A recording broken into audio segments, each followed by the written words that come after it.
है, यह वचन है व्यवहार का, ये एक हो सकते नहीं, यह कथन है परमार्थ का। दृढ़ ज्ञान चारित जीव के हैं, यह कहा व्यवहार से, ना ज्ञान दर्शन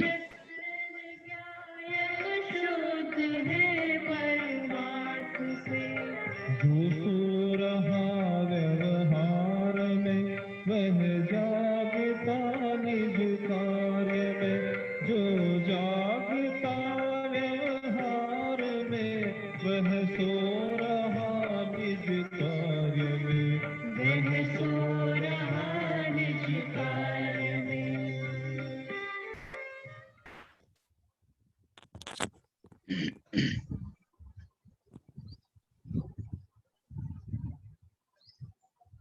नमो अर्हन्ताणं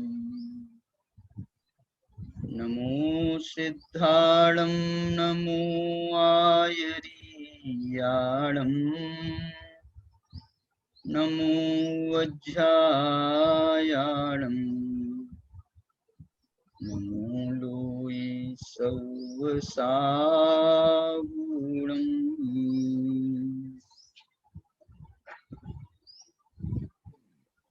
नानमयम् अप्पाणम् उवलब्धं जेन झडियकम्मेन चैऊनय परदवम्। नमो नमो तस्य देवस्य।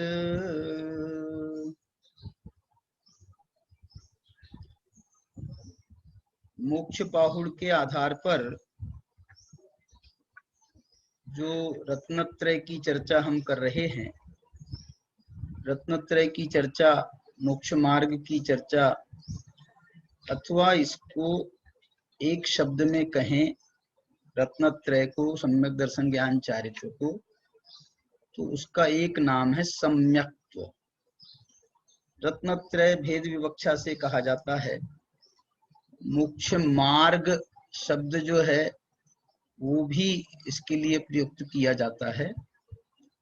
उसकी आराधना यहाँ पर, रत्नत्रय की आराधना, सम्यक्त्व की आराधना, उसका प्रकरण यहाँ पर चल रहा है। उसके अंतर्गत यहाँ पर आचार्य विभिन्न दृष्टिकोणों से, विभिन्न शैलियों से जो मोक्ष मार्ग की आराधना है, उस रत्नत्रय की आराधना को विभिन्न शैलियों से प्रस्तुत कर रहे हैं। यहाँ पर एक बात जो विशेष रूप से, वो अभी अपन ने कल से जो चर्चा चालू की है, ये 62 नंबर की गाथा से, उसमें वो आचार्य भगवान ये देखना कैसी विशेष बात कर रहे हैं। वो ये कह रहे हैं, सुहेन भाविदम नानम दुहे जादे विनश्यति। सुख से यदि आपने ज्ञान की आराधना की है, भावना की है, सुख से की है, सुख से ज्ञान की आराधना की है, तो दुहे जादे विनश्यति, दुख होने पर वो विनष्ट हो सकता है। तम्हा जद विनष्ट हो सकता है नहीं, बल्कि ये कह रहे हैं यदि तुमने उसका बराबर अभ्यास नहीं किया, उसकी यथार्थ आराधना नहीं करी, तो दुहे जादे विनश्यति, दुख के होने पर वो नष्ट हो जाता है।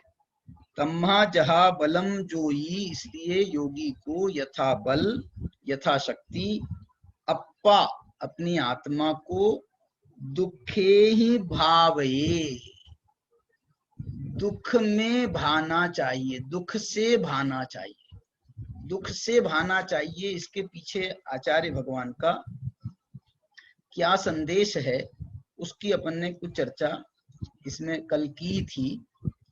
इसमें आचार्य भगवान का ये संदेश दिखाई देता है। और ये दुख शब्द जो है, जिसके लिए हमने कल विभिन्न शब्द भी आपको बताए थे, दुख वास्तव में एक प्रकार से तप का प्रतिनिधित्व कर रहा है।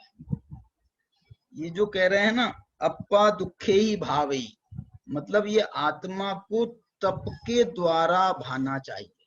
क्योंकि जो तपस्चरण, जो मोक्ष मार्ग की हमारी जितनी भी विधियां हैं, जितने भी हमारे रत्न हैं, उन रत्नों में ये जो तपस्चरण रूपी रत्न है ना, ये सबसे कठिन माना जाता है, सबसे कष्टकर माना जाता है।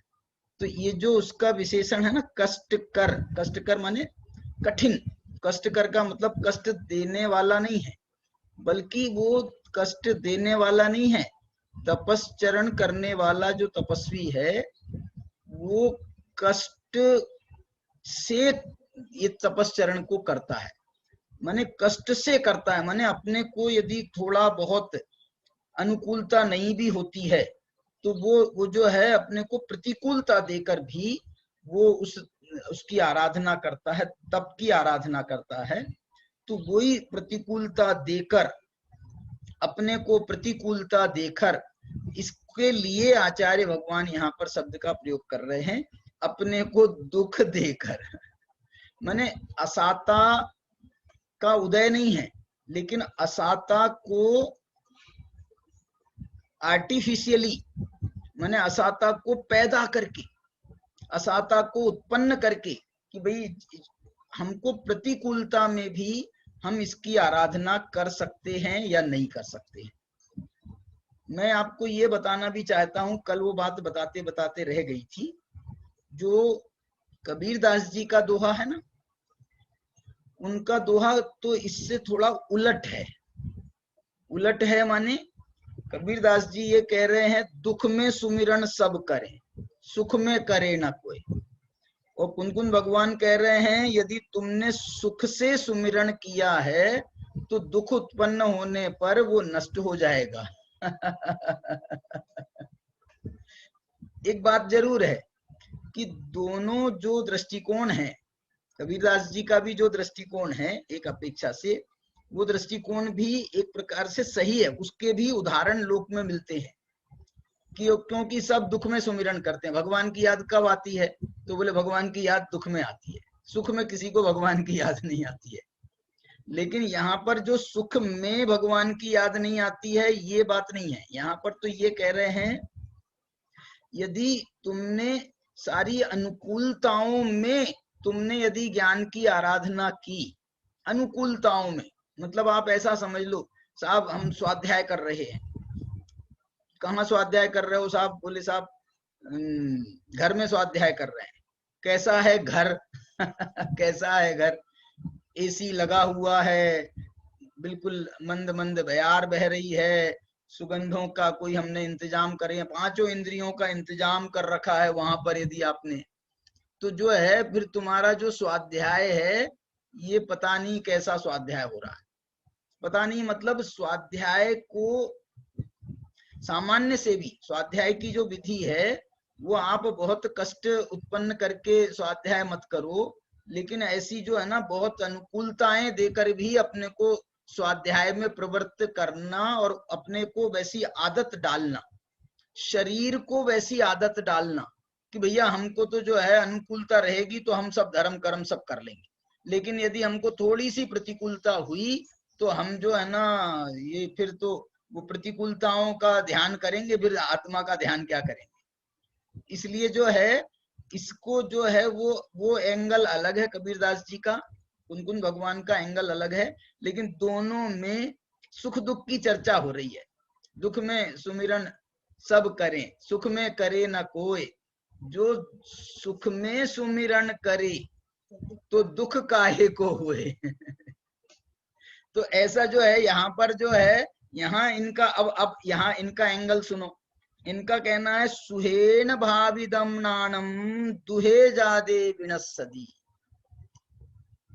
सुख में यदि सुमिरन करें तो दुख पाए विनशाय। एक कबीरदास जी का दूसरा दोहा बनना चाहिए। सुख में यदि सुमिरन किया तो दुख जाए विनशाय। इसलिए क्या करना? इसलिए दुख में भी सुमिरन करो। दुख करके सुमिरन करो, दुख करके सुमिरन करो, तो दुख करके सुमिरन करो तो दुख काहे को होए।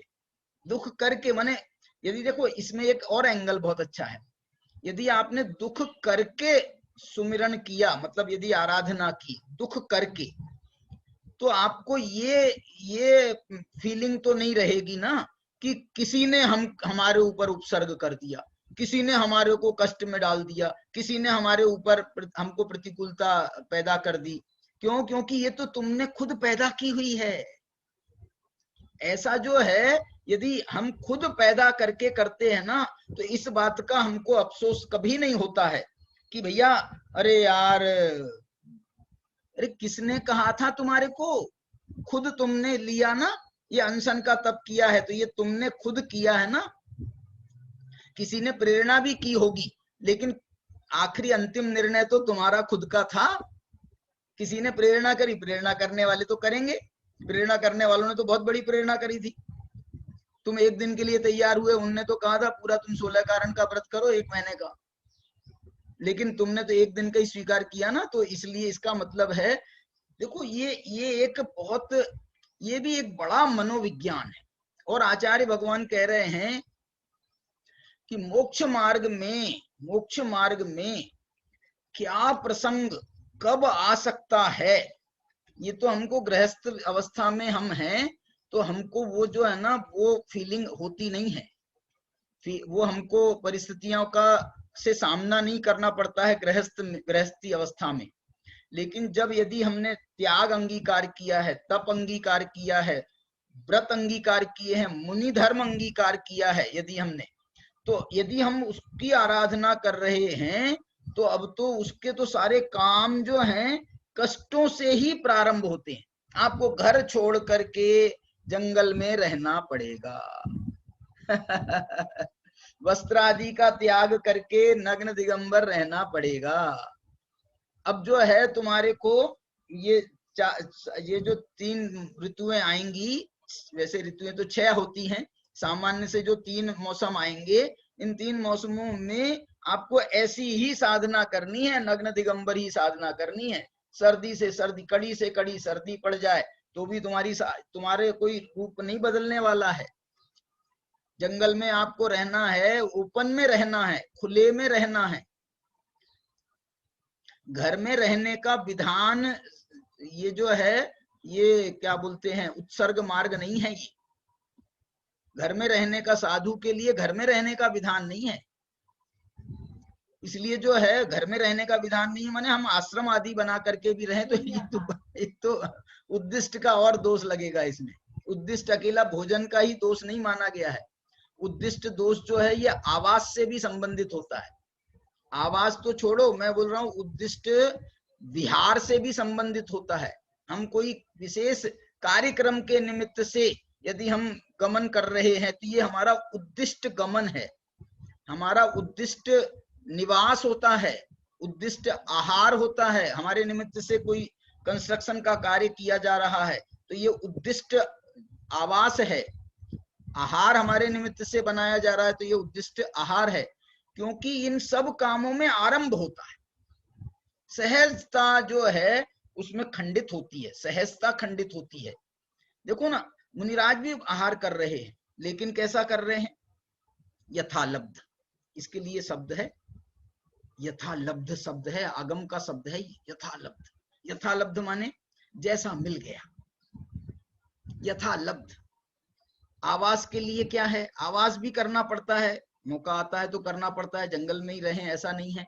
जब गमन आदि होते हैं तो नगर आएंगे बीच में, तुम्हारे गांव आएंगे बीच में, तुम्हारे वो है ना सब ग्राम, नगर, पट्टन वगैरह क्या क्या शब्द हैं मूलाचार में दिए गए हैं ये शब्द। यहाँ पर ग्राम में 3 दिन, फिर जो है बड़े कस्बे में 4 दिन, फिर और बड़े में 5 दिन, और बड़े में 6 दिन, नगर में 7 दिन, ऐसे ऐसे कथन है। महीनों महीनों के नगरों में रहने का कथन कहीं आगम में नहीं है। आगम में तो शहरों का कथन है 7 दिन के लिए। वसति का भी उल्लेख एक स्थान पर नहीं रहना है, वो भी एक स्थान पर नहीं रहना। नगर बड़े हैं ना, तो नगर बड़े हैं तो इसका मतलब है आपको जो है फिर आपको जो है बदलते रहना पड़ेगा। अब वो जो है वो बहुत उसकी चर्चा है। मैं तो यहाँ पर ये कहना चाह रहा हूं कि ये जो है ना आवास भी, मुनिराज का आवास भी यथालब्ध जैसा मिल गया। माने कोई बहुत आग्रह नहीं है ऐसा कि भैया हमको तो बिल्कुल झोपड़ी ही चाहिए। अब झोपड़ी चाहिए माने फिर ये चाहिए वाली बात आ गई ना, फिर तुम्हारे लिए झोपड़ी बनाए, तुम्हारे लिए झोपड़ी बनाए तो झोपड़ी बनाने में जो आरंभ होगा उसका भागीदार कौन बनेगा फिर?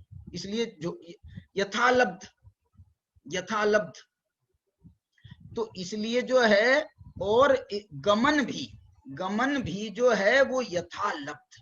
यथालब्ध का मतलब मार्ग में जो रास्ते में आ गए, जो रास्ते में आ गए वो आ गए। मुनिराज का गमन होता भी है, गमन उद्दिष्ट भी गमन होता है। उद्दिष्ट गमन माने किस रूप में उद्दिष्ट होता है? जैसे तीर्थ यात्रा के निमित्त से। और तीर्थ यात्रा भी मुनिराज की जो है ना वो तो मार्ग में जो तीर्थ आ गए उन तीर्थों की यात्रा हो गई, मार्ग में जो तीर्थ आ गए उनकी यात्रा हो गई। लेकिन उसमें भी थोड़ा उद्दिष्ट हो सकता है कदाचित, क्योंकि अब जैसे भद्रबाहु 12 वर्ष का अकाल है उत्तर भारत में, तो वो बुद्धिपूर्वक दक्षिण भारत के लिए उनने प्रयाण किया। लेकिन इसमें जो है एक उद्देश्य की पवित्रता है, उद्देश्य की पवित्रता। तो ये जो पवित्रता है, इस पवित्रता के निमित्त से इसलिए तीर्थ यात्रा आदि का भी निमित्त मुनिराज को माना गया है। उस निमित्त से सम्य शिखर की यात्रा करना है। तो अब जा रहे हैं, तो मार्ग में जो जो गांव आ गए वहां से वो सब आ गए। तो और उसमें भी ये जो कथन किया गया है ना, इसका मतलब है कि जल्दी जल्दी मचाना नहीं, बहुत भागम भाग करके जाना नहीं। क्यों? क्योंकि गांव में 3 माने ये जो है एक प्रकार से रेस्टिंग पीरियड भी है। भाई जा रहे हैं मुनिराज को तो नग्न दिगंबर और पैदल ही गमन करना है। जब उनको पैदल गमन करना है तो थकान भी होगी, तो ग्राम आ जाए तो 2 दिन रुक जाना। ऐसा नहीं हम तो साहब बिल्कुल हमने तो नियम लिया कहीं रुकेंगे नहीं। ये जो है ये सब खतरनाक है। माने आग्रह खतरनाक है, आग्रह खतरनाक है। रुकने का आग्रह भी खतरनाक है और चलने का आग्रह भी खतरनाक है सहजता से। और ये जो है यही सहजता है कि वो मुनिराज का योगा योग, वो जो है ना हम गृहस्थों को कहें, श्रावकों को मिलता रहता है। मुनिराज का योगा योग उनको मिलता रहता है। इसलिए यदि वो आग्रह रखें नहीं हम नहीं रुकेंगे, तो ये जो है फिर उनको धर्म लाभ होगा कैसे? इसलिए जो है वो भी आग्रह नहीं, और जो है बहुत रुकने का भी आग्रह नहीं। इसलिए मैं योगा योग शब्द का प्रयोग कर रहा हूँ। योग माने गांव में जाना और अयोग माने गांव को छोड़ना उसका अयोग माने अब उसको छोड़ करके आगे बढ़ो। माने हमारी हिम्मत जो है, हमारा जो वो है ना, वो रहने में भी हमको कष्ट, हमको जो है प्रतिकूलता महसूस ना हो, और उसको छोड़ने में भी हमको जो है कष्ट महसूस ना हो। ऐसा जो है बड़ा वीतरागी चरित्र, अभी बहुत इसमें बहुत अच्छे अच्छे उससे जो है बात आने वाली है, बहुत अच्छा।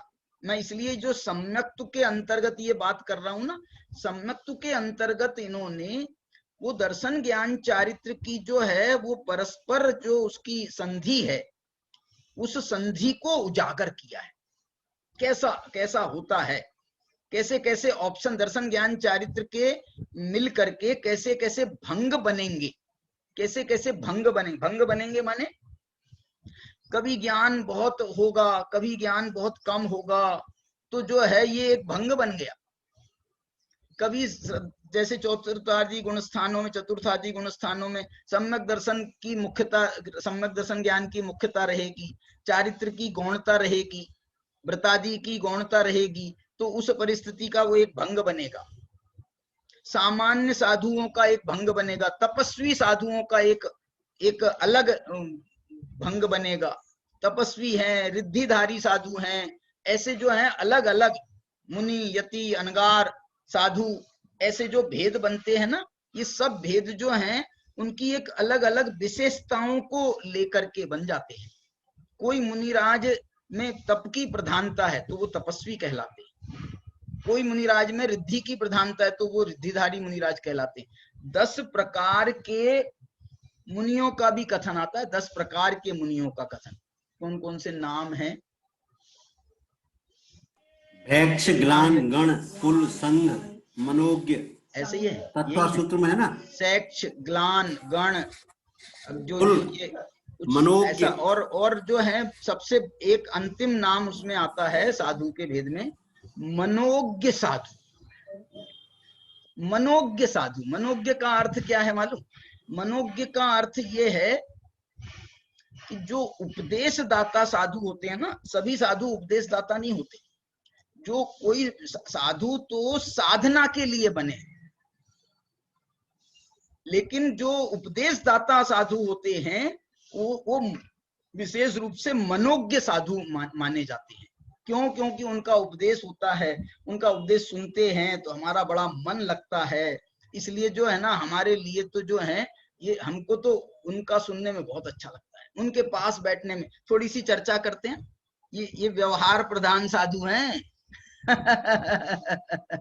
ये शुभोपयोगी साधु हैं, शुद्धोपयोगी नहीं कहलाते हैं ये।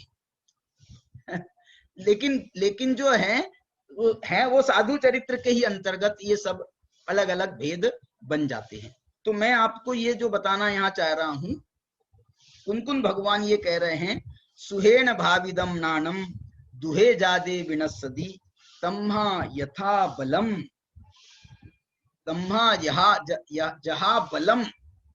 आप देखो, इसमें प्रेरणा भी कर रहे हैं, प्रेरणा भी कर रहे हैं, लेकिन अंकुश भी लगा रहे हैं।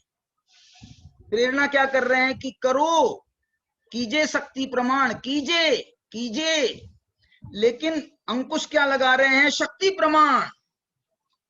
वो हमारी गाड़ियों में जो है ना, 2 चीजें होती है ना, एक एक्सलेटर होता है, एक्सलेटर जो है वो स्पीड बढ़ाने के लिए होता है, लेकिन मौका आता है तो हमको स्पीड घटानी भी पड़ती है। तो वो एक्सलेटर जो है, ऐसा करो तो स्पीड बढ़ती है, ऐसा करो तो स्पीड घटती है, उसमें घटाने का भी प्रोविजन है। और उसके बाद भी यदि आपकी स्पीड कम नहीं हो रही है तो ब्रेक का भी प्रोविजन है, ब्रेक का भी प्रोविजन है। ब्रेक में भी एक प्रोविजन, मतलब ऐसे ऑप्शन है ही ना कि आप धीमे दबाओगे, धीरे से दबाओगे, जोर से दबाओगे, एकदम इंस्टेंटली रोकना है तो जोर से दबाओगे, नहीं तो धीरे धीरे धीरे करके जो है वो रुकता है। तो ऐसे जो हैं उनके वो रूपक बनते हैं। देखो, साधुओं के जो भेद है ना, ये साधुओं के भेद जो हैं वैयावृत्ति के भेदों के अंतर्गत आते हैं।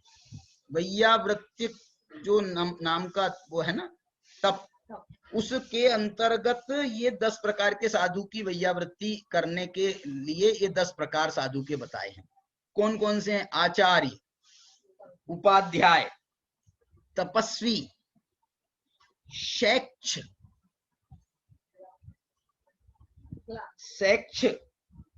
ग्लान, गण, कुल, संघ, साधु, मनोज्ञान।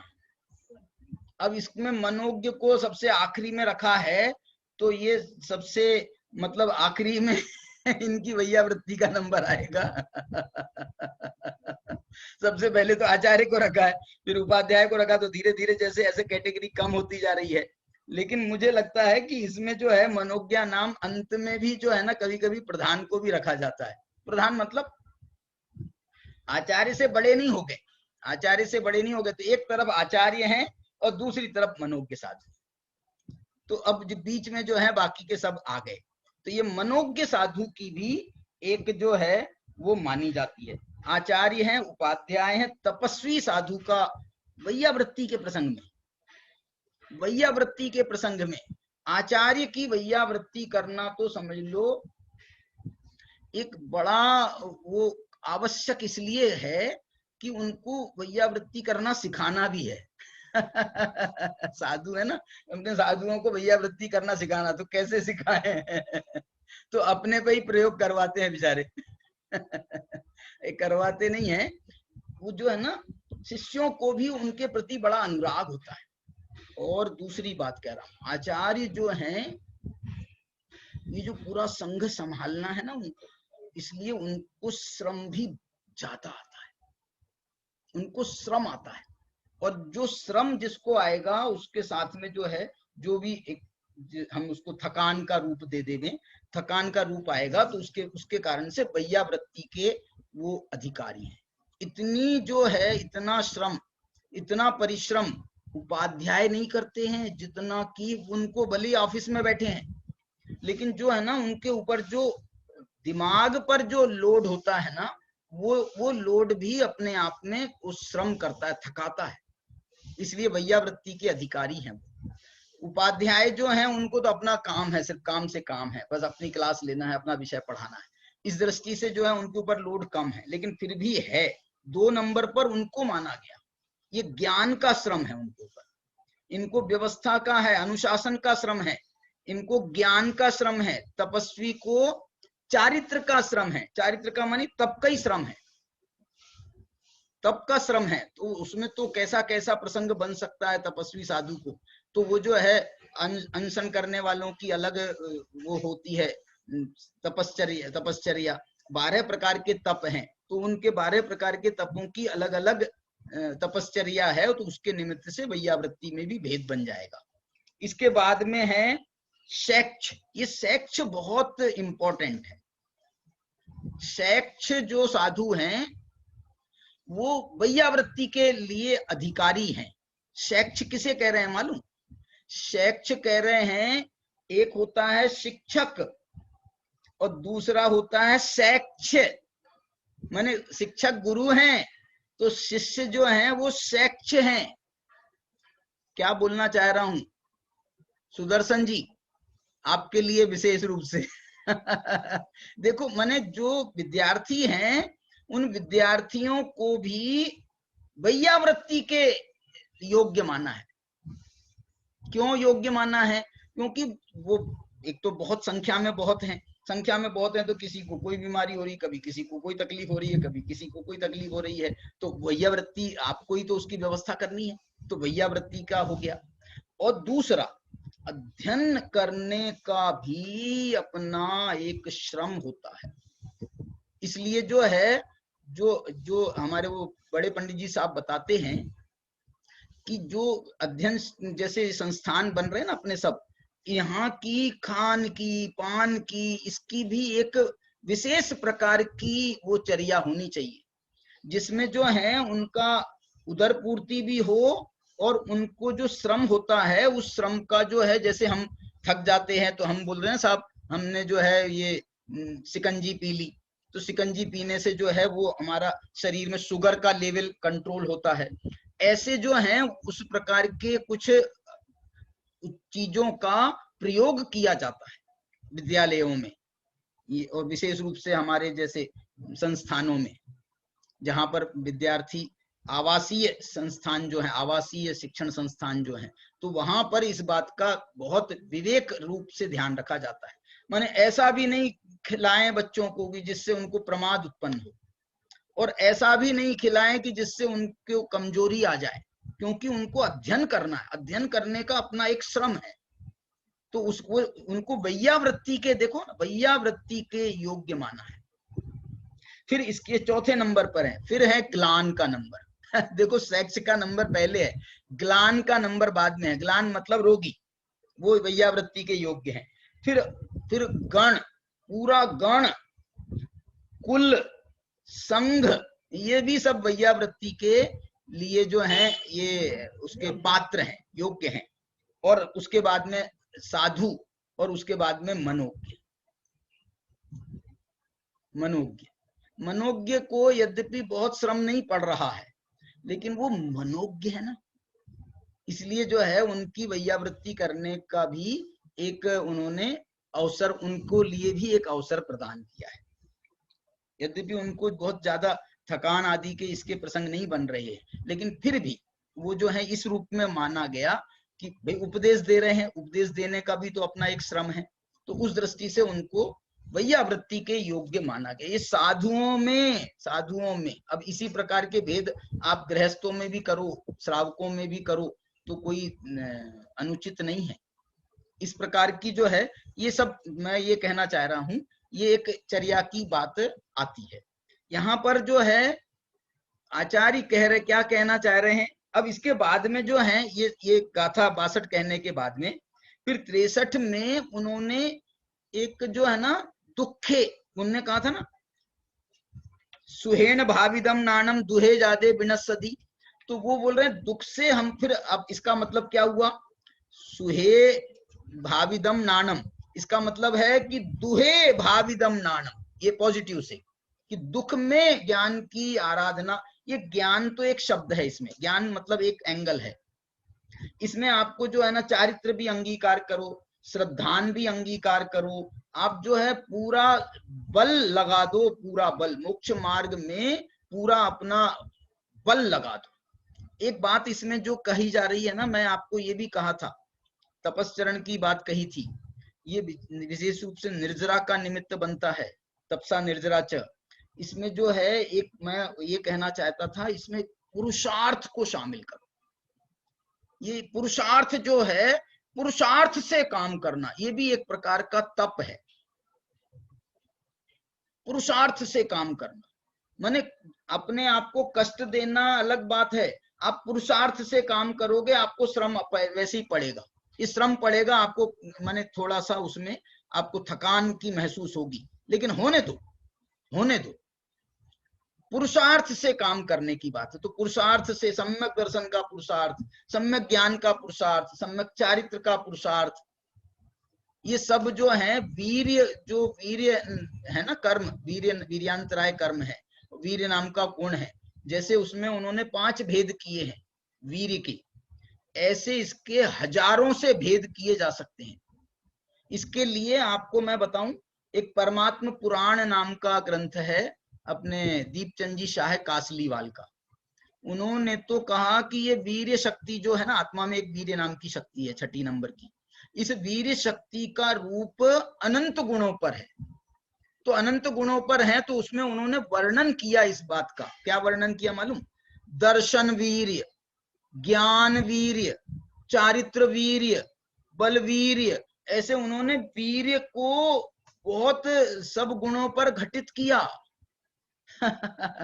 वीर्य जैसे उन कर्म सिद्धांत में तो वीर्य को अंतराय है, वास्तव में तो वीर्य नहीं है, वहां अंतराय कर्म के 5 भेद हैं, उसमें एक वीर्यांतराय है, अकेला वीर्य अंतराय नहीं है। वीर्य और जो है वीर्यांतराय नाम का मूल कर्म नहीं है, मूल कर्म है अंतराय नाम का, और उसका एक भेद है वीर्यांतराय। तो मैं बोल रहा हूँ वो वीर्य जो है वो वीर्यांतराय आत्मा के वीर्य गुण का से संबंध रखता है।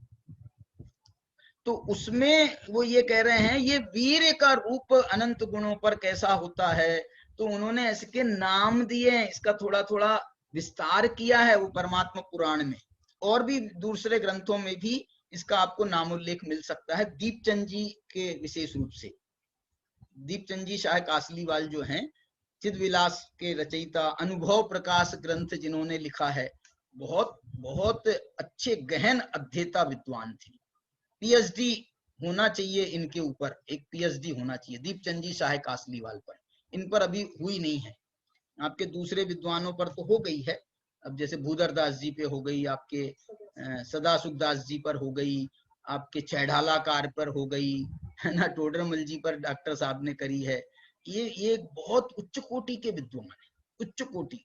गुरुदेव श्री के व्याख्यानों में आपको सबसे ज्यादा यदि आपको कोई कोट किसी को किया जाएगा ना, तो ये दीपचंद जी हैं। क्यों? क्योंकि उन पे तो प्रवचन किए हैं गुरुदेव ने, अनुभव प्रकाश पर, चिद विलास पर गुरुदेव के प्रवचन हैं, सभी ग्रंथों पर नहीं है। मैंने जिसका नाम दिया ना उस पर गुरुदेव के प्रवचन नहीं है। परमात्मा पुराण, वो भी एक बहुत जोरदार ग्रंथ है, कथा की शैली है, कथा की शैली है। परमात्मा का पुराण, परमात्मा का पुराण माने परमात्मा का नहीं, भगवान आत्मा का पुराण, उसमें परमात्मा भी माने तीनों सब आत्माओं का वर्णन भी उसमें आ जाएगा। चलिए, तो मैं आपको ये बता रहा हूं कि अब जो है ना ये दुख से ज्ञान की आराधना करनी चाहिए। तो आप हम नहीं समझे साहब, दुख से ज्ञान की आराधना करना चाहिए माने कैसे, आप उदाहरण सही बताओ। तो 63 नंबर की गाथा में उदाहरण दे रहे हैं, 3 उदाहरण दिए हैं, बाकी आप लगाना। और क्या उदाहरण दे रहे हैं? आहारासन निद्रा जयम चकाऊन जिनवर मयेण जायवो नियप्पा नाऊणम गुरुपसायेन। क्या बात है, कल अपन ने चर्चा करी थी आखिरी में, गुरु प्रसाद। आहा, ये गुरु का प्रसाद है, गुरु के प्रसाद से ये सब आराधनाएं होंगी, ये सब मोक्ष मार्ग में गमन होगा गुरु के प्रसाद से। एक बात विचार करना, देखना, प्रारंभ में तो सम्यक दर्शन के लिए जो गुरु की महिमा बताई है, गुरु का स्थान बताया है, वो तो एक देव शास्त्र गुरु के श्रद्धान के लेवल पर है। दूसरा जो है उसमें लेवल एक देशना लब्धि के लेवल पर है, ये गुरु देशना लब्धि के लेवल पे है। उसमें भी और बाकी हम अभ्यास करेंगे, तत्व ज्ञान करेंगे, तत्व विचार करेंगे, तो उसमें भी हमको समय समय पर गुरु की आवश्यकता होगी ही होगी। शास्त्र से काम चलेगा तो शास्त्र से चलेगा, गुरु से काम चलाना पड़ेगा तो गुरु से चलेगा, भगवान की तो उपलब्धता है नहीं। तो जो है ऐसे एक गुरु का स्थान होता है। लेकिन अब यदि आप जब मुनि धर्म की साधना करना प्रारंभ करते हैं तो वहां तो गुरु का कंपलसरी स्थान आ जाता है, कंपलसरी स्थान आ जाता है गुरु का। माने वो तो अब जो है आपको दीक्षा लेना है तो गुरु से लेना है, रहना है संघ में रहना है तो गुरु के संघ में रहना है आपको। मतलब एकल विहार को तो पंचम काल का पाप घोषित किया गया है, एकल विहार तो निषिद्ध है। तो एकल विहार नहीं है माने क्या? एकल विहार नहीं है माने गुरु के आप सानिध्य में रहो, गुरु के सानिध्य में रहो।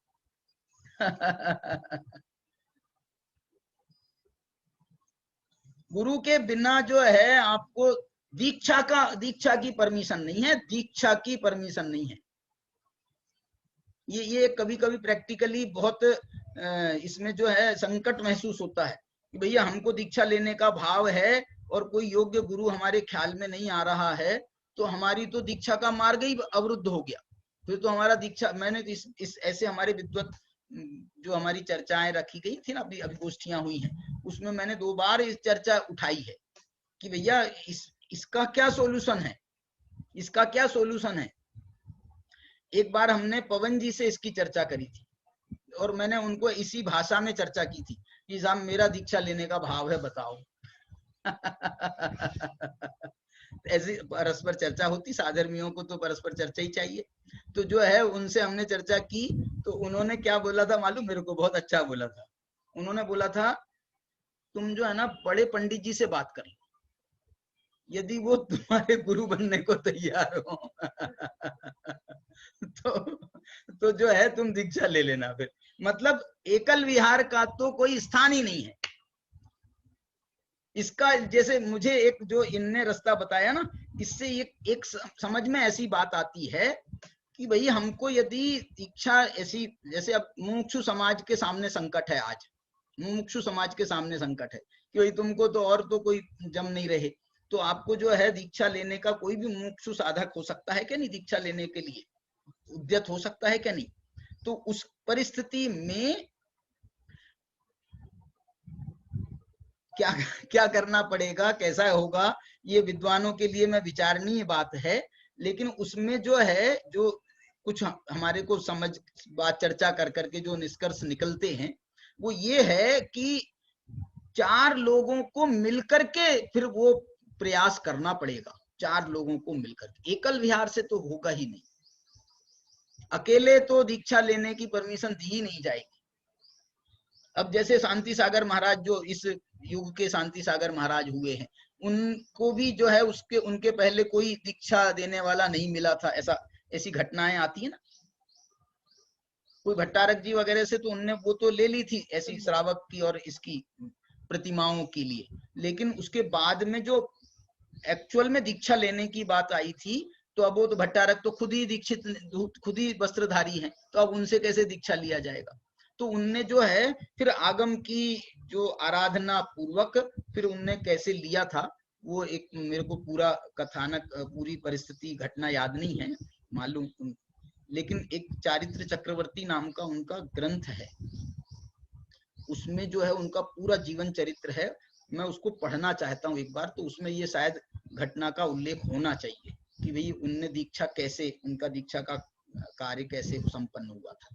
तो इसमें जो है हम 4 लोग मिलकर के, माने बहुत दो से ज्यादा, तो जो है वो मिलकर के यदि वो उद्यम का कोई प्रारंभ हो तो हो भी सकता है, उसका हम सर्वथा निषेध नहीं किया जा सकता। पंचम काल के अंत तक साधु होंगे तो उसका निषेध तो किया ही नहीं जा सकता।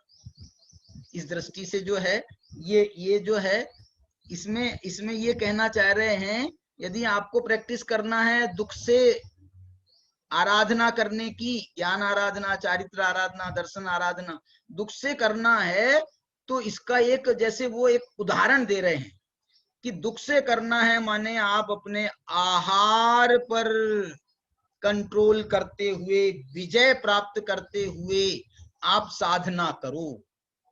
देखो हमको जो है सामान्य से, हमको भरपेट भोजन करना पसंद है, आधा भोजन करना किसी को पसंद नहीं है। माने इच्छा जो है, और सुस्वादु मिष्ट भोजन करना पसंद है, भूखे रहना कोई चाहता नहीं है। इसका मतलब है दुख से। आपने आहार पर विजय प्राप्त करी, इसका मतलब दुख से। आसन पर विजय प्राप्त करो, आसन पर विजय प्राप्त करो। आसन का जो है, इसका मोक्ष मार्ग में इसका बड़ा रोल आता है। इसलिए एक परिचय जय भी जो है ना 22 प्रकार के, उसमें एक निषद्या परिचय आता है। निषद्या परिचय, निषद्या परिचय जो है ये आसन से संबंधित है। एक शय्या परिचय आता है तो वो शयन से संबंधित रखता है, लेकिन यहाँ पर निषद्या परिचय है। और यहाँ पर भी शयन से संबंधित, उनने शयन पर भी जय प्राप्त करने के लिए कहा है। वो तीसरा शब्द दिया ना, आहारासन निद्रा। अब नींद लेना तो सो करके ही होती है ना, नींद लेना, तो इसलिए वो निद्रा पर भी विजय प्राप्त करके काउण, लेकिन किस प्रकार इसका जो है कंट्रोल रखने के लिए कह रहे हैं, जिनवर मयेण। जिनेंद्र भगवान के मतानुसार जो तपों की विधि बताई है, उस विधि से ही आपको तपस्चरण आदि करना है, इन सब पर विजय प्राप्त करना है, विजय प्राप्त करना है। यथा बलम, जैसी आपकी शक्ति है उसके अनुसार आपको करना है। नहीं तो जो है आप जो है ना मोक्ष मार्ग में गए तो थे, मोक्ष मार्ग में आरूढ़ होने के लिए, और कहो वहां से आप संसार मार्ग लेकर के आ जाओ। जो पीछे एक शब्द डाला था उन्होंने, बहुत बड़ा शब्द था वो, उन्होंने कहा था ना विनाश गो, मोक्ष पह विनाश गो होती। आप गए हो मोक्ष मार्ग में आरूढ़ होने के लिए, और वो ही मोक्ष पथ का विनाशक हो जाए, ये खतरनाक ना हो जाए। इसलिए इससे जो है बहुत बचने की जरूरत है। बहुत पहले की बात नहीं है। ये विनाश गो साहू, मोक्ष पह विनाश गो साहू, वो साधु जो द्रव्य लिंग तो जिसने अंगीकार किया है और भाव लिंग से रहित है, और उसके परिकर्म से भी रहित है, उसकी कोशिशों से भी रहित है, सो सग चरित्र भट्टो, वो स्वक चारित्र से भ्रष्ट है। और मुख पह विनाश गो साहू, साहू क्या है ये? मोक्ष पथ विनाश गो साहू। साधु तो मोक्ष पद का आराधक होता है। बोले ये जो है ना, ये मोक्ष पद का विनाशक है। एक आध जगह तो और भी द्रव्यलिंगी के लिए बहुत बड़े खराब शब्द कुंद ने लिखे हैं, या और कोई आचार्य के भी हैं। वो हमारे बड़े वो पंडित जी थे ना, पवन जी के पिताजी, क्या नाम, कैलाश चंद जी बुलंदशहर वाले, वो बताते थे। उनकी किताबों में 2-4 उदाहरण थे, इसके शास्त्र के उदाहरण थे। उसमें एक जगह तो लिखा है कि ये जो द्रव्यलिंगी मुनि है ना भाई, द्रव्यलिंगी मुनि कौन है? बोले संसार का नेता है। मोक्ष के नेता नहीं है, मोक्ष मार्ग के नेता नहीं है, ये संसार के नेता है। क्यों नेता है? मोक्ष मार्ग का नाशक करने वाले हैं। ये तो कुंद कुंद का शब्द है। ये तो मेरे पहली बार ही ध्यान में आया ये वाला विनाशक। बहुत बड़ा खराब शब्द है विनाशक। विनाश को करने वाला, इसका नाम है विनाशक। तो कौन सा विनाश को करने वाला? मोक्ष पह विनाशक, मोक्ष के पथ का विनाश करने वाला। ये मतलब विचारणीय बहुत बात है। ठीक है, अब इसके बाद में ये कह रहे हैं, ये तो हमने 3 उदाहरण दिए। आहार पर विजय प्राप्त करो, कल हमने चर्चा बहुत करी थी। आसन पर विजय प्राप्त करो। आसन भी जो है, आसन पर विजय प्राप्त करना बहुत आवश्यक है। मोक्ष मार्ग में आप यदि 7वें गुण स्थान के ऊपर देखोगे तो आपको एक ही आसन से चलना है। फिर 13वें गुण स्थान में जाकर के आपको आसन बदलने का मौका आएगा। 13वें गुण स्थान में मतलब 13वां गुण स्थान हो गया, केवल ज्ञान हो गया, तो अब आपका जो है ना वापस गमन आदि चालू हो सकता है। वापस गमन आदि चालू हो सकता है, विहार आदि चालू हो सकता है, उपदेश चालू हो जाएगा। तो उसमें जो है फिर समो शरण में बैठना, समो शरण से उठ करके विहार करना, तो ये उठना बैठना चालू हो जाएगा। उठना बैठना केवल ज्ञान होने पर 13वें गुण स्थान में ये सब माना है। प्रवचन सार में एक गाथा है इसके लिए। कौन कौन से 4 काम बताए उनके? उठना, बैठना, गमन करना और बोलना माने उपदेश देना। ये 4 काम, ये 4 काम के लिए उनका लिए कहा है कि ये जो 4 काम होते हैं ये वो तो वीतरागी हैं। भगवान केवल ज्ञानी भगवान है, वीतरागी भगवान है। तो ये 4 काम बिना इच्छा के, बिना राग के भी ये संभव हैं। ये कह रहे हैं बिना राग के भी। उनने तो एक नाम दे दिया, दौलत राम जी ने क्या नाम दे दिया? तीर्थंकर के निमित्त से। तीर्थंक ऐसे है ना वो स्तुति में, भविभागन वच जोगे बसाए, भव्य जीवों के भाग्य से। वो बोल रहे हमारे कर्म के उदय से भी नहीं, भव्य जीवों के कर्म के उदय से ये काम होते हैं। भविभागन वच जोगे बसाए, तो भगवान की वाणी खिरती है। अब वाणी खिरेगी तो उनको समोसरण में बैठना भी पड़ेगा, वाणी खिरेगी तो एक जगह से दूसरी जगह जाना भी पड़ेगा। इसलिए सब काम, अब बैठेंगे तो बैठ के उठेंगे, खड़े खड़े उपदेश देने का तो कोई समोसरण में मुद्रा मानी नहीं गई है। समोसरण में खड़े खड़े उपदेश देने की मुद्रा मान्य नहीं है। समोसरण में तो सिंहासन लगा है भाई साहब, अष्टप्रातिहार्य में। वो सिंहासन पे खड़े होकर के उपदेश दोगे, सिंहासन पे तो बैठना ही होगा ना। तो ये जो है इस दृष्टि से ये इन्होंने इस पर विजय प्राप्त करने की बात कही। लेकिन ये जरूर कहा कि आप अपना उद्देश्य मत भूलना। ये नहीं तो आप इसके द्रव्यलिंग में उलझ जाओगे। आहार पर विजय प्राप्त करना है तो अनशन करना है, तपस्या करना है, ये करना है, ये करना है। फिर निद्रा पर विजय प्राप्त करना है तो जबरदस्ती निद्रा पर विजय प्राप्त कर रहे हो आप। आसन पर विजय प्राप्त करना है तो आप जबरदस्ती जो है वो जो है, अब जैसे मेरे को तो अभी तकलीफ क्या होती है, बैठते हैं ना तो वो जो है पांव सुन्न हो जाता है, पांव सुन्न हो जाता है। तो ये प्रवचन आदि करते समय तो होश नहीं रहता है, तो एक आसन से काम चलता है। लेकिन यदि हम प्रवचन सुन रहे हो ना तो मैं 10 बार आसन बदलता हूँ। क्यों बदलता हूँ? एक बार पंडित जी के व्याख्यान में जो है ना इस पर ऐतराज करते थे सब लोग, तो जो है दूसरे लोग मेरे को बहुत टोका टाकी करें कि तुम बार बार आसन बदलते हो, तुम बार बार आसन बदलते हो। तो मैं तो पंडित जी के पास चला गया, पंडित साहब मेरे को बहुत तकलीफ है और मेरे को आसन बदलना पड़ता है। तो पंडित जी ने कहा ठीक है ठीक है ठीक है। तो उनसे मैंने स्पेशल परमिशन ली थी।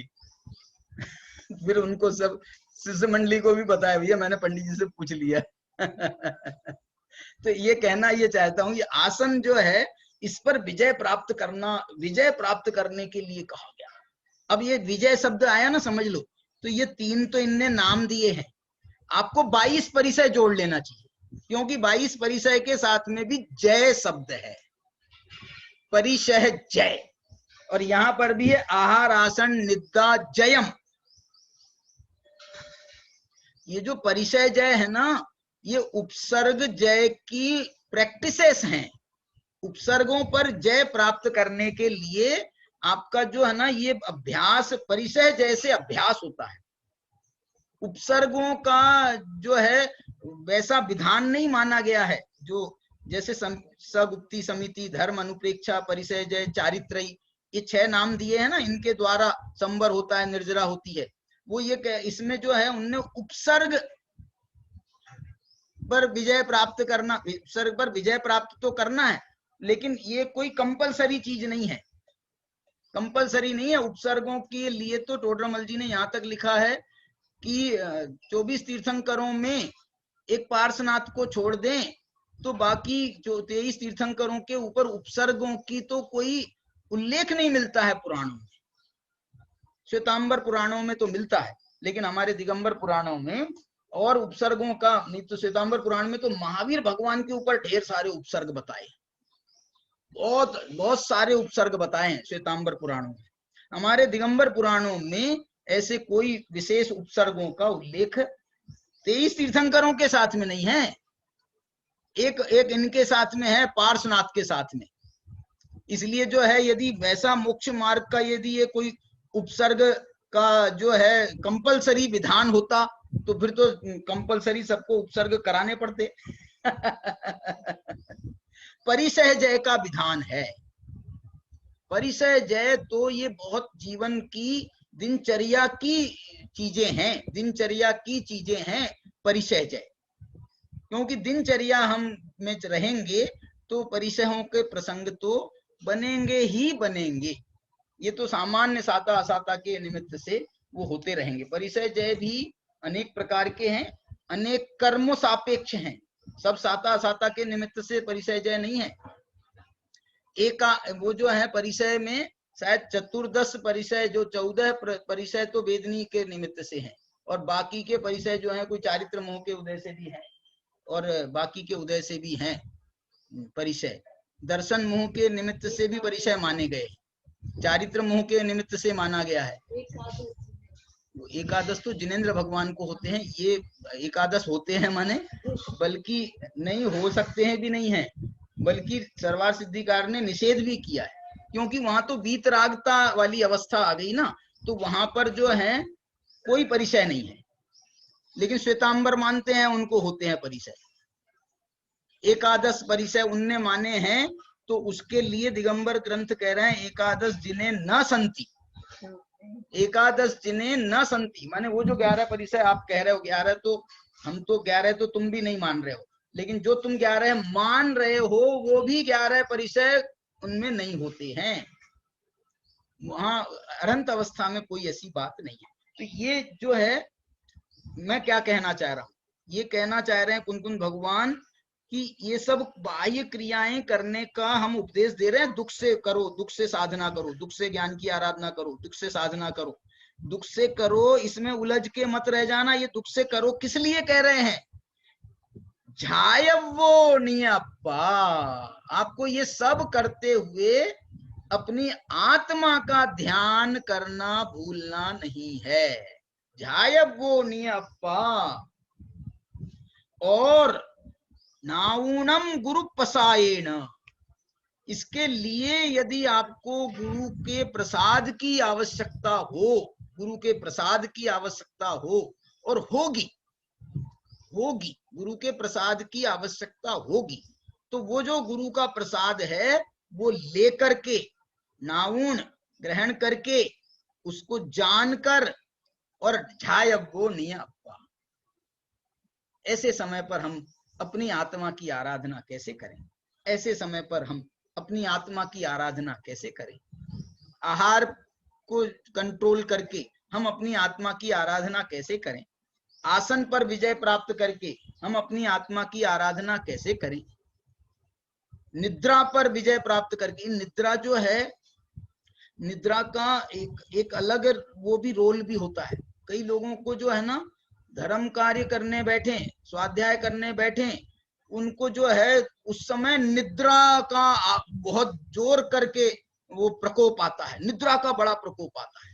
घर में दिन भर काम कर रहे हैं तब कुछ नहीं हो रहा, लेकिन स्वाध्याय करने बैठे तो जो कह रहे हैं वो मुनिराज को भी उसका ऐसा प्रसंग बन सकता है।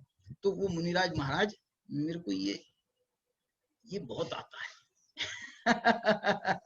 तो मैं क्या, तो उसका जो है फिर उपाय भी बताते हैं साधु। गुरु प्रसादेन का मतलब जो है उसके बड़े उपाय बताते हैं।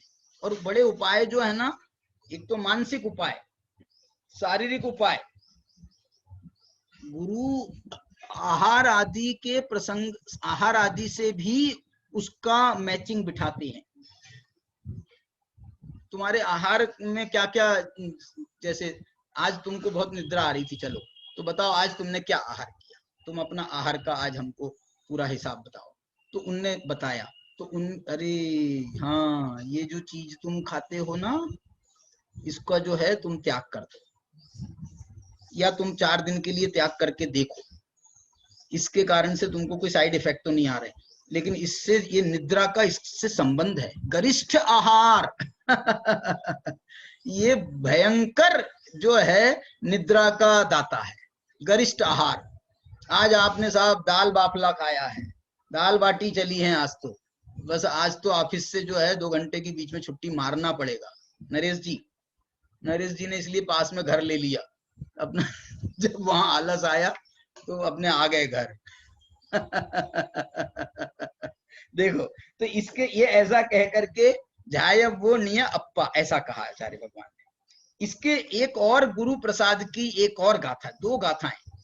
कुन भगवान ने ये दुख का प्रकरण उठाया है, उसके लिए 4 गाथाएं कही, और उसके बीच में जो है जब गुरु प्रसाद की बात आई है तो गुरु प्रसाद से अपनी आत्मा का ध्यान करो, और गुरु प्रसाद से क्या करो, तो आगे एक और बताया उनने उपाय मतलब एक और बात, एक गाथा और लिख रहे हैं।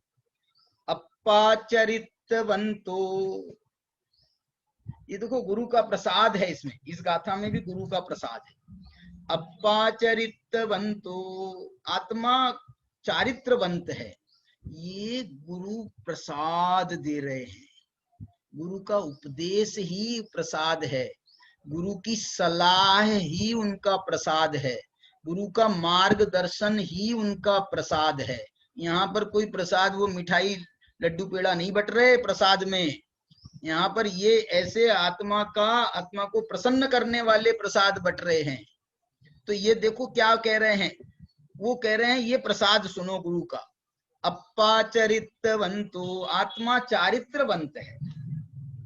और कैसा है आत्मा, दंसन नाणेन संजुतो अप्पा, और दर्शन से ज्ञान से संयुक्त है आत्मा, चारित्र से वंत है, चारित्रवंत है, और ज्ञान दर्शन से संयुक्त है।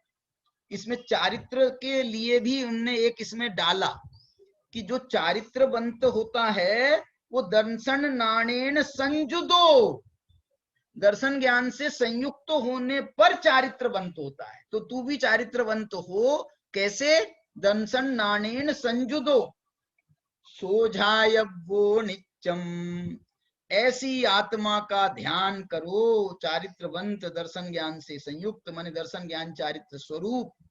इसमें शक्ति स्वरूप भी, इसमें दर्शन ज्ञान चारित्र लेना, स्वभाव दर्शन ज्ञान चारित्र लेना, और जो पर्याय रूप से दर्शन ज्ञान चारित्र से परिणत हुए हैं व्यवहार से, उनका वो भी ध्यान के योग्य माने गए। माने ध्यान, ये जो व्यवहार, जो सम्यक दर्शन ज्ञान चारित्र की अवस्थाएं हैं, ये भी व्यवहार से ध्यान करने योग्य मानी गई। इनका भी ध्यान होता है व्यवहार से।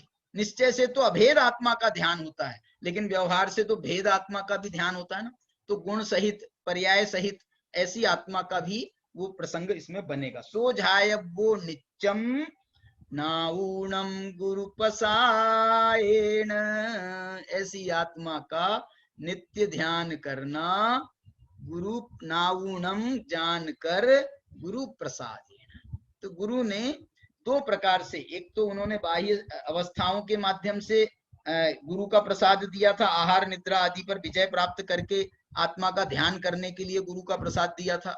दूसरा गुरु का प्रसाद जो दिया था उन्होंने, उसमें जो है ना बाह्य शरीर की अवस्थाओं के साथ में नहीं, आत्मा अप्पाचरितवंतो, आत्मा चारित्रवंत है, और वो आत्मा ही दर्शन नाणेन संजुदो होती, वही आत्मा दर्शन ज्ञान से संयुक्त है। ऐसी आत्मा का नित्यम झायंतु, देखो इसके लिए नित्यम एक और शब्द डाल दिया आचार्य ने, सो झाय वो नित्यम, ऐसी आत्मा का ध्यान नित्य करना चाहिए, नाऊनम गुरु पसायेन, ये गुरु के प्रसाद से। देखो हम लोगों के लिए तो एक बहुत बड़ा समझ लो गुरु का प्रसाद मिला है, पूज्य गुरुदेव श्री कांजी स्वामी जैसे हमको गुरु मिले, और उनने जो पूरी जिंदगी भर उनने अध्यात्म का अमृत पिलाया है, आत्मा का जो ये जो 64वीं गाथा में आत्मा के गुणों की महिमा, गुणों के साथ आत्मा की महिमा जो उन्होंने कराई है, वो तो जो है ऐसा गुरु का प्रसाद तो पता नहीं कौन से भाग्य हमारे जागे होंगे कि हमको ये ऐसा गुरु का प्रसाद मिला। तो इस अपेक्षा से ये बहुत अच्छी गाथाएं हैं, 63 और 64, ये 2 गाथाओं में गुरु प्रसाद की चर्चा है, और इस गुरु के प्रसाद को हम धारण करें, अपने जीवन में अपनाएं, और उससे अपने सम्यक दर्शन ज्ञान चारित्र को संपुष्ट करें, उसको वृद्धिंगत करें, तो ये मोक्ष मार्ग का। इसमें एक दुख की गाथा जो है ना, एक और आएगी, 65 नंबर की गाथा जो है ये और आने वाली है, उसमें क्या आचार्य चर्चा करेंगे उसकी अपन सुनेंगे। हाँ जी, कुछ पूछना चाहते हैं अरुण जी? हाँ, ये कह रहा था कि अपने यहाँ प्रथमान योग में, हाँ पूछो भाई चरणान साहब, योग में, 1 मिनट, सॉरी मैं कान में लगा दूं। हाँ बोलिए। प्रथमान योग में, चरणान योग में जी जी, ऐसे कथन आते हैं कि श्रावक मुनिराजों के लिए बसतिकाएं बनवाते थे। तो फिर वो उद्दिष्ट की श्रेणी नहीं, में उद्दिष्ट की श्रेणी में तब आते हैं यदि श्रावक अपनी मर्जी से स्वयं बना देता है, वो तो बना करके उसने डाल दिया। इसमें जो है मुनिराज पर दोष कब आएगा कि यदि आप व्यक्तिगत किसी मुनिराज के लिए बनाओगे तो वो मुनिराज पर दोष आएगा। यदि आपने व्यक्तिगत रूप से नहीं बनाया है, आपने तो सामान्य रूप से बनाया है, सामान्य रूप से, तो जो है ऐसा बनाने में तो ये तो बहुत अच्छा उपक्रम है, ये तो अच्छी बात है, ये तो अच्छी बात है। ऐसा हमने करके छोड़ दिया, माने वो जो है बना करके उसके बाद में उस पर से अपना अधिकार भी खत्म कर देवे और उनको छोड़ देवे। जैसे वो आता है ना अपने तत्वार सूत्र में, एक सूत्र में विमोचितावास, ये मुनिराजों के लिए विमोचितावास का आया है। तो वो विमोचितावास, हाँ हाँ बोलो। विमोचितावास तो ऐसा है हाँ, कि जैसे अपन गांव में रहते थे, अब गांव छोड़ के शहर में आ गए, मैं समझ गया, मकान खाली पड़ा है, उसको विमोचितावास कहेंगे। वो भी कहेंगे, वो भी कह सकते हैं, उसको विमोचितावास कहेंगे। नहीं, मैं ये कहना चाह रहा हूँ ऐसा विमोचितावास नहीं, वो तो भावना में आया, भावना में आया है विमोचितावास। और कौन सी भावना में आया मालूम? अचौर्य व्रत की भावना में आया, अचौर्य व्रत की भावना। तो वो जो है उसका आप सही कह रहे हो, लेकिन जैसे देखो आपने ही बताया कि प्रथमानी योग में उदाहरण आ रहा है, तो जो है ना ये मैं ये कहना चाह रहा हूँ, ये बना करके छोड़ना भी, ये भी एक प्रकार का रहना जरूरी नहीं है कि हम रहें और उसके बाद में छोड़ें। ये विमोचितावास का, ये तो विमोचितावास मालूम कैसा हो जाता था भाई, हम गांव में रह रहे हैं, अब हमने जो है गांव छोड़ करके दूसरे शहर चले गए, अब गांव में कोई खरीदने वाला नहीं मिला तो हमने बोला छोड़ छाड़ के आ जाओ, तो वो पड़ा है, इस टाइप से भी हो जाता है। वो वसतिका में दरवाजे बहुत सारे क्या डूब में गांव आ जाते हैं, बनते हैं ना अपने, तालाब, बड़े बड़े बांध वगैरह बनते हैं, बिल्कुल, तो डूब में आ जाते हैं गांव, तो फिर वो विमोचितावास। बिल्कुल बिल्कुल बिल्कुल बिल्कुल। एक दूसरी एक और, हाँ, दूसरा ये है कि आप कह रहे थे कि वंदना यात्रा के लिए जाना ये उद्दिष्ट है, ये तो उनका आवश्यक है वंदना करना। तो नहीं, वंदना आवश्यक जो है ना वो तीर्थ वंदना नहीं है। वंदना माने सुनो थे, वंदना नहीं, वंदना आवश्यक नहीं है। वंदना मतलब जैसे हम, सुनो तो सही, दैनिक वंदना है ना, देव वंदना। अरे बाबा सुनो तो सही, दैनिक कार्य में एक वंदना नाम का आवश्यक है। तो दैनिक कार्य में वो जो तीर्थ वंदना होगी वो अलग चीज है। वंदना का मतलब तो जैसे आपके गांव में जो मंदिर आदि हैं तो उसके दर्शनार्थ जाना, उसकी वंदना करना, इसका नाम वंदना आवश्यक है। और वंदना और ये जो दो है ना आपका, एक स्तुति और वंदना में मालूम क्या फर्क माना है आचार्यों ने? आज ही मैंने कल पढ़ा था कि चतुर्विंशति तो है स्तवन, 24 तीर्थंकरों का तो होता है स्तवन, और एक तीर्थंकर की होती है वंदना। माने क्योंकि जिस मंदिर में गए हैं तो वहां मूल नायक तो एक ही भगवान है, तो उस दृष्टि से जो है वो वंदना कहलाती है। और जो है चतुर्विंशति का तो स्तवन होता है, स्तवन एक साथ 24 तीर्थंकर का हो सकता है, ऐसी जो है बहुत अच्छी बात है। नहीं तो कोई बुलाए तब तो वो उद्दिष्ट होगी, अभी स्वतः जा रहे तो उसमें कैसे उद्दिष्ट बनेगा? नहीं वो देखो, हाँ ये आप सही कह रहे हैं, स्वतः जा रहे हैं तो इसलिए तो मैंने वो वंदना में मैंने सर्वथा निषेध नहीं किया था। हाँ, उसमें मैंने तो कई रीजन बताए थे। तो उसमें थोड़ी उद्दिष्ट नहीं, मैं तो ये कहना चाह रहा हूँ कि आप फिर अब उसमें गांव नगर वगैरह जो हम जा रहे हैं वंदना के लिए, तो अब उसमें जो आ रहे हैं रास्ते में आ रहे हैं, बुद्धि पूर्वक हम इसी नगर में जाएं, इसमें ऐसे जाएं, माने ये तो कोई मार्ग, कोई नगर में जाने का तो कोई मार्ग ही नहीं माना है, वंदना का कोई निमित्त नहीं माना है कि हमको बम्बई की वंदना करना है। तीर्थों की वंदना का तो निमित्त माना है। सही कह रहे हैं, ठीक है। चलिए अब 2 मिनट का अपन मौन धारण करेंगे, विचार करो। गुरु पसायेण अप्पा झायऊ निच्चम, और फिर अपन जिनवाणी स्तुति करते हैं। स्वर्णदा जिनेन्द्र रचना दे देना।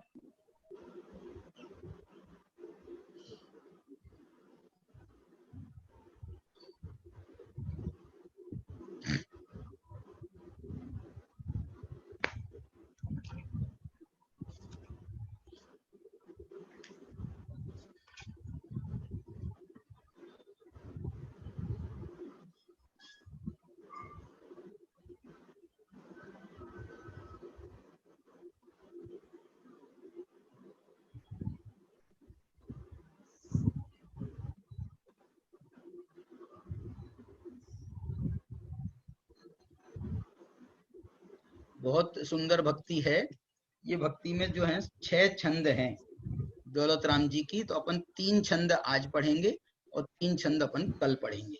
इसका जो मुखड़ा से मैं प्रारंभ कर रहा हूँ, पेज नंबर 322 है और भक्ति नंबर है 8।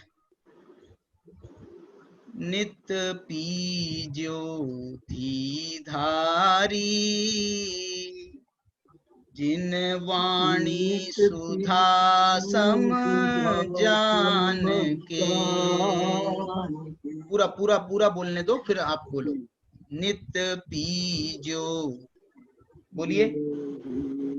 नित पीजो धारी जिन वाणी सुधा सम जान के, वीर मुखार विंद ते प्रगटी जन्म जरा भय टारी।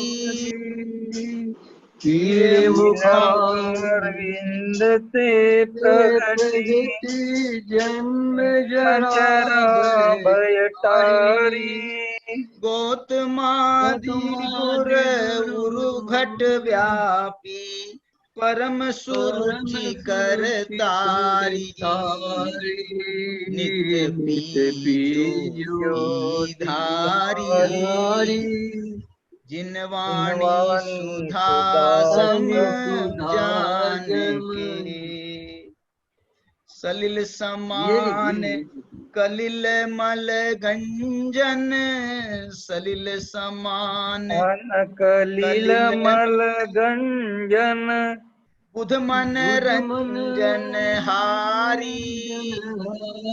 बुध मन रंजन हारी, भंजन विभ्रम धूलि प्रभंजन।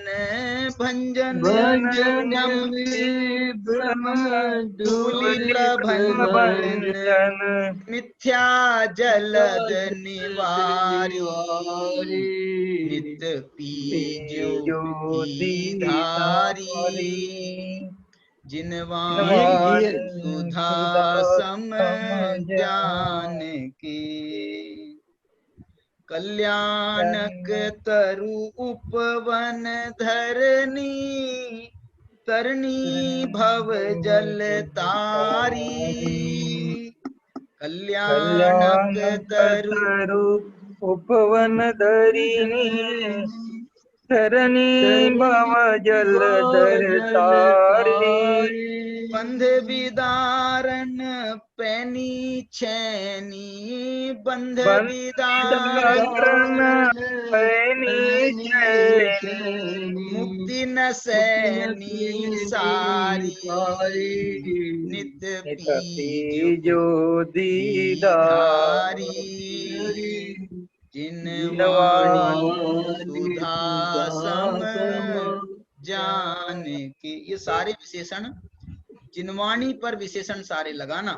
वीर हिमाचल ते निकटी गौतम आदि गुरु सलिल समान। जिनवाणी जो है ये सलिल के समान है।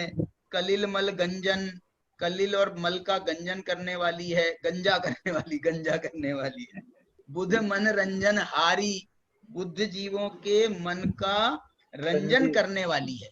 बुद्धिमान जीवों के जिनवाणी में मन उनका रंजन होता है। भंजन विभ्रम धूलि विभंजन, विभ्रम का भंजन करने वाली है, धूलि का प्रभंजन करने वाली है, कर्मों रूपी धूलि को नष्ट करने वाली है।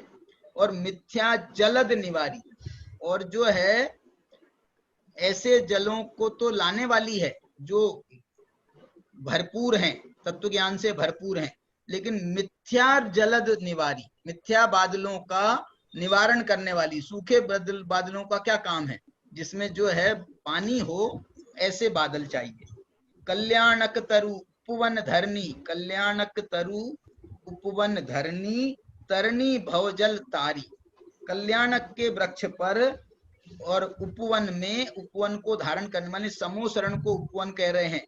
कल्याणक माने उनका ज्ञान कल्याणक को वृक्ष कह रहे हैं, अशोक वृक्ष के नीचे। तरनी भवजल तारी, तरने वाली है, भवजल को तारने वाली है। बंध विदारण पैनी छैनी, बंध का विदारण करने वाली पैनी छैनी है। मुक्ति नसैनी, मोक्ष जाने के लिए नसैनी के समान है। ऐसी ये हमारी जिनवाणी माता है। इसके बाकी के 3 छंदों का अपन कल पाठ करेंगे। अभी अपन जिनवाणी स्तुति और कर लें।